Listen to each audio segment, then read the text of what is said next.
Hi! Oh, ang ganda. Naka-filter yarn. Gusto ko mag-vlog ngayon ng ganitong filter ko. And huwag kayo manibago dyan. Filter lang talaga tayo gumaganda. So, ayan siya guys. Lately kasi, ang daming mga nagtatanong sa akin about doon sa niacinamide with glutathione na sabon.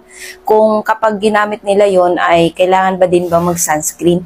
Guys, ang sunscreen, kahit wala kayong ginagamit na beauty products or sabon or lotion or kung ano pa man, kailangan nyo talagang gumamit ng kailangan nyo nang gumamit ng sunscreen. Ayan, kailangan nyo talaga gumamit ng sunscreen kahit ano po yung gamitin nyo. Pero alam nyo ba guys, kung talagang simpleng tao lang kayo, wala kayong ibang ginagamit, basta gumamit kayo ng sunscreen. Kasi sa tuwing naaarawan tayo, yan po talaga yung nakakasira, yung sinag ng araw, sikat ng araw, init ng araw, or yung sikat at init ng LED lights natin. Lalo na sa mga katulad kong content creator, marami talagang mga ilaw or ring light na kaharap. Lagi ka dapat magsa-sunscreen. Ako lagi ako nagsa-sunscreen guys, kahit nasa bahay lang ako, kahit hindi naman talaga ako nag-skincare ng madami. Actually guys, yung mga skincare na sinishare ko, lalo na to, ito yung ginagamit ko ngayon guys. Pero kapag may ibang skincare ulit na maganda, ko ulit yun. Yung itatry ko ulit yun. Tapos kapag maganda sa akin, lalo na sa katulad kong sensitive yung balat, madaling mangati, madaling magka-rashes, yun. Hindi ko sinishare yun guys, pero pag maganda yung effects sa akin, sinishare ko sa inyo. Kagaya na lang nito. Paano ba naman hindi maganda ang effects nito sa atin? Niacinamide naman to, at saka may glutathione. Niacinamide, dagdag hydration, glutathione, nakakaputi talaga siya guys. Pero hindi siya totally na magbabago yung mukha natin, gaganda tayo. Gaganda lang yung balat natin. Hindi kagaya nitong mukha ko, binago ng filter. So ayan. Sunscreen talaga ay pinakamagandang gamitin yun. At yung sunscreen nyo na namumuo sa mukha nyo, ilagay nyo yun sa buong katawan or braso, sa binti, sa katawan nyo ilagay kapag siya'y namumuo or nagpuputi-puti dyan sa mukha nyo. Pero guys, ang sekreto kasi ng sunscreen, para hindi mamumuti or mamumuo sa balat natin, kailangan yung gandang-ganda ako sa sarili. Kailangan nyo po mag-moisturizer, okay? Mag-moisturizer kayo para hindi eto, niacinamide, paano gamitin? Ibabad nyo nga. Ang dami mga nagtatanong, paano ba raw gamitin? Thrice a day, twice a day, pwede po siya.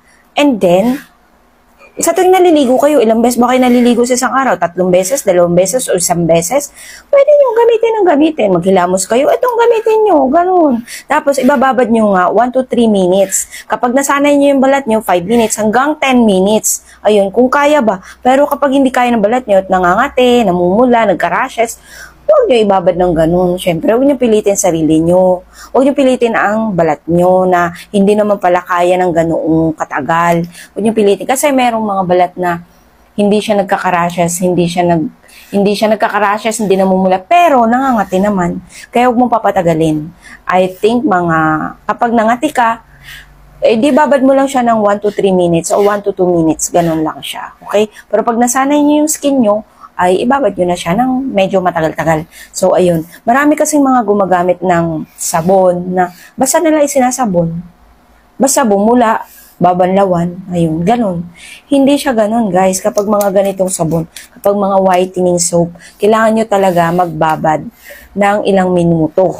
Ayan. Pero kung nagmamadali ka, ay wala tayong magagawa doon. Kapag nagmamadali ka, papunta ka ng trabaho, wala tayong magagawa doon. Magsabon ka na lang ng mga safeguard, magsabon ka na lang ng mga kung ano-anong sabon dyan. Pero kapag nagpapaputi ka at nagpapaganda ka ng balat mo, ay kapag gumamit ka nun, ibababad mo talaga yung yung balat mo dito sa ganitong sabon. Ayan, niacinamide with glutathione. Premium whitening soap 10 times nakakaputi. Diba? Grabe, pero hindi guys, totoo talaga siya. Alam nyo ba kapag binabad nyo sa inyong balat to, ng medyo matagal, tapos hiludin nyo ng ganun, talagang natatanggal yung mga dead skin niya guys. Natatanggal yung mga dumi-dumi. Oo, natatanggal. Tapos, syempre, after mo gumamit nito, after mo maligo, gumamit ka ng moisturizer or lotion na kung ano yung ginagamit nyo. Okay? So, that's it for today's video. Update lang to dito sa ating niacinamide. Ayan. Ang dami nga palang nagtatanong sa akin dito. Okay, PS. Ayan. Ang daming mga nagtatanong sa akin dito kung saan ba raw nabibili. Guys, pumunta na lang kayo sa TikTok shop ko, sa Celia Sassy Shop. Ayan, doon po kayo makakabili. Tapos dami nagtatanong na yung saan ba raw nakakabili ng legit. Guys, sa TikTok shop ko nga. Ayan, sinasagot ko na kayo ha. Tapos, kung hindi nyo ma-search yung pangalan ko sa TikTok shop, well, pumunta po kayo dyan sa comment section ko. May nakapin po dyan. Lalagay ko dyan yung aking TikTok shop link. Ipipin ko po siya, guys. Yun po yung i-click nyo. At direktang mapupunta na po kayo doon sa account ko. I-follow nyo na din ako. Siyempre, pumunta na kayo doon. So, dapat i-follow nyo na din ako. Diba? Kasi kapag finalo nyo ko, guys, at pinanood nyo yung mga videos ko, hinard heart nyo, magkakaroon po kayo no ng voucher. May bawas po kayo doon. May bawas kayo noon, guys. So, ayun lang. Maraming salamat. Kasi nalalaman nyo ni TikTok na active kayo, active na followers kayo ni Cecilia. So, ayun. Maraming salamat. Bye!